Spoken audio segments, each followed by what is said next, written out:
Les punitions dans l'État indépendant du Congo sous Léopold II au XIXe siècle. Les atrocités horribles qui ont eu lieu dans l'État indépendant du Congo sont souvent comparées à l'Holocauste, le roi Léopold II de Belgique étant comparé au chef nazi Adolf Hitler. Entre 1885 et 1908, Léopold II a personnellement gouverné le Congo en Afrique subsaharienne, qui était en grande partie inexplorée à cette époque, car seules les zones côtières avaient été revendiquées par d'autres pays européens. Il l'a nommé l'État indépendant du Congo, ce qui est plutôt ironique quand on réalise ce qui s'y est passé. La population locale était tout sauf libre. Pour acquérir le Congo, en 1879, le roi a envoyé Henry Morton Stanley pour explorer la région du bassin du fleuve Congo. C'était un journaliste et un explorateur qui, comme le roi, voyait de grandes possibilités économiques en Afrique. Sous le couvert de la société de portefeuille du roi, qui, ironiquement, était censée être dédiée au libre-échange et à la suppression de la traite des esclaves, il a établi des comptoirs commerciaux le long du fleuve navigable, ainsi que des postes militaires fortifiés, construit des routes et des ponts, et conclu des traités avec plus de 500 chefs congolais, en échange d'avoir apposé leur marque sur ces mystérieux morceaux de papier. Les chefs acceptaient sans le savoir le drapeau de l'association du Congo, et ne recevaient en retour que de la pacotille bon marché, des sacs de sel et des morceaux de tissu pour leur peine. Le roi trouva le moment politique idéal pour acquérir le Congo lors de la conférence de Berlin de 1884 à 1885.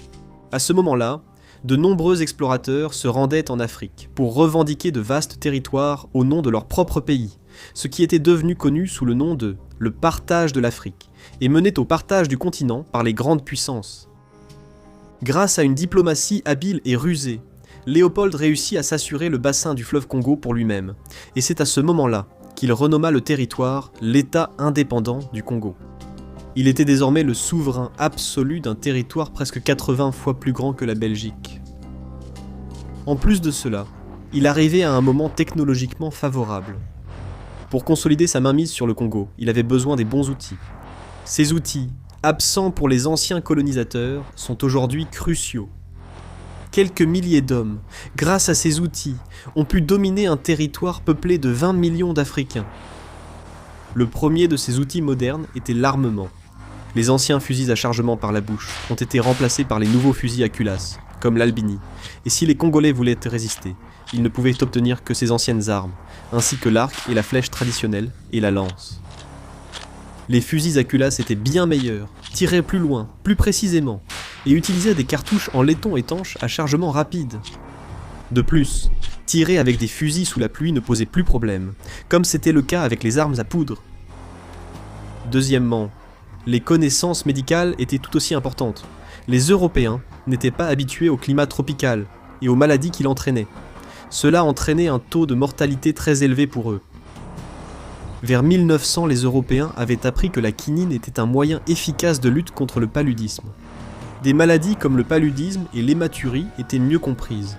Certains chercheurs pouvaient aussi traiter la fièvre jaune et d'autres maladies. Les taux de mortalité ont donc fortement chuté. Le dernier et le plus important nouvel outil était le bateau à vapeur à aube. Celui-ci était particulièrement utile dans le cas de la topographie inhabituelle du Congo. Ces bateaux à vapeur facilitaient et accéléraient le voyage entre l'Europe et l'Afrique, permettant de respecter un calendrier fixe. Ces bateaux transportaient les vagues d'agents de Léopold en Afrique.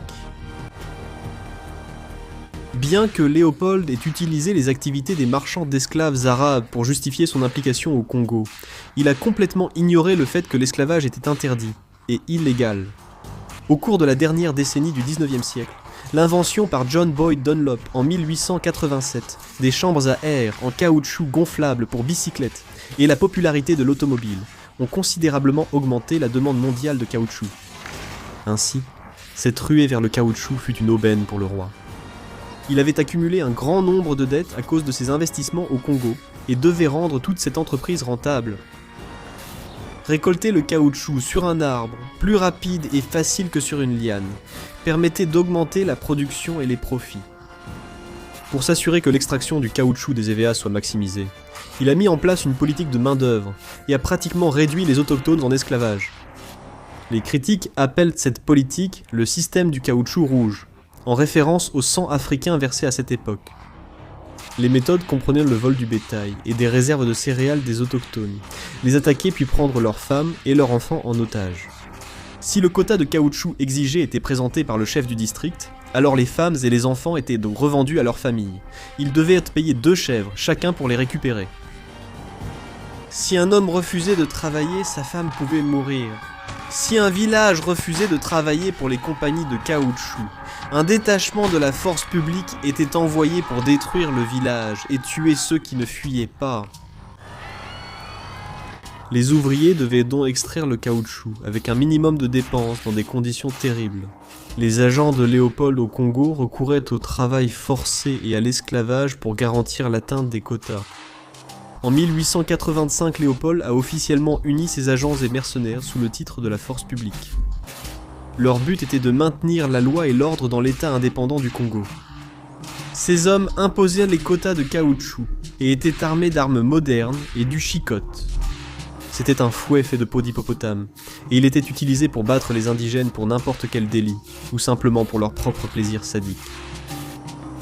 Comme si les coups et les enlèvements n'étaient pas déjà assez terribles, les soldats de la force publique coupaient aussi la main droite des indigènes comme punition s'ils refusaient de travailler, ou s'ils n'atteignaient pas leur quota de travail impossible. Certains ont survécu à cette mutilation, mais beaucoup sont morts, surtout quand la gangrène s'installait et que la plaie s'infectait. S'ils tuaient un indigène en lui tirant dessus, les soldats étaient alors obligés de couper la main droite de leur victime, pour prouver qu'une balle n'avait pas été gaspillée, car les munitions importées d'Europe étaient coûteuses. Et les soldats essayaient souvent d'utiliser les balles qui leur étaient attribuées pour chasser les animaux sauvages, soit pour le sport, soit pour compléter leur maigre ration. Ils essayaient aussi de stocker les munitions, au cas où une mutinerie surviendrait un jour, afin d'y être préparés. Si un villageois décidait de fuir les horreurs et de s'enfuir, alors les soldats rassemblaient toute sa famille et leur amputaient systématiquement les mains ou les pieds. Il ne s'agissait pas que des mains, nez et oreilles étaient aussi coupés. Bien que ces mutilations aient été infligées à des personnes vivantes, elles étaient le plus souvent pratiquées sur des villageois qui avaient été tués. Il y a eu des survivants de ces massacres qui ont raconté avoir fait semblant d'être morts pendant les attaques et réussi à rester immobiles lorsque les soldats leur coupaient les mains, ne cherchant de l'aide qu'une fois les soldats partis. Parfois, les soldats pouvaient écourter leur service dans la force publique en apportant plus de mains coupées aux commandants européens, mais cette pratique n'a fait qu'entraîner encore plus de mutilations inutiles. Les mains sont devenues comme une monnaie pour les gardes, et parfois c'était cette ressource qu'ils allaient récolter au lieu du caoutchouc. Le capitaine Léon Rome était un soldat qui était l'administrateur principal de l'une des stations commerciales fortement fortifiées, aux chutes Stanley, au Congo. Et on disait qu'il utilisait les têtes coupées d'au moins 21 Congolais en guise de bordure autour des massifs de fleurs devant sa maison. La pratique d'exposer des crânes n'était pas particulièrement inhabituelle dans la société d'Afrique centrale à l'époque. Un autre incident relatait que des soldats de la force publique attachèrent 10 villageois dans un filet lesté de pierres et les noyèrent en les traînant dans la rivière. On disait que le roi Léopold désapprouvait la pratique de couper les mains, car cela était contre-productif pour l'utilisation efficace de la main-d'œuvre. Il aurait crié « Coupez tout le reste, mais pas leurs mains. La seule chose dont j'ai besoin au Congo, ce sont des mains. » Le nombre exact de morts n'est pas connu. 4 facteurs étroitement liés expliquent l'ensemble des pertes de population, dû surtout à un génocide massif des autochtones, puis à la famine, l'épuisement et l'exposition. Ensuite, il y avait les maladies. Certaines étaient naturelles, comme l'épidémie de maladie du sommeil, causée par la piqûre de la mouche tsetse. Après la fièvre, les maux de tête et douleurs articulaires, la victime subissait des hallucinations, sombrait dans le coma, puis mourait. Certaines maladies ont été introduites par les Européens, comme diverses maladies vénériennes et la variole. Enfin, il y avait la baisse du taux de natalité, qui était relative à une population en déclin. Edmond Dayne Morel, l'une des figures importantes qui a révélé les atrocités au monde, a déclaré que l'État indépendant du Congo comptait 20 millions d'habitants avant l'arrivée du roi Léopold II.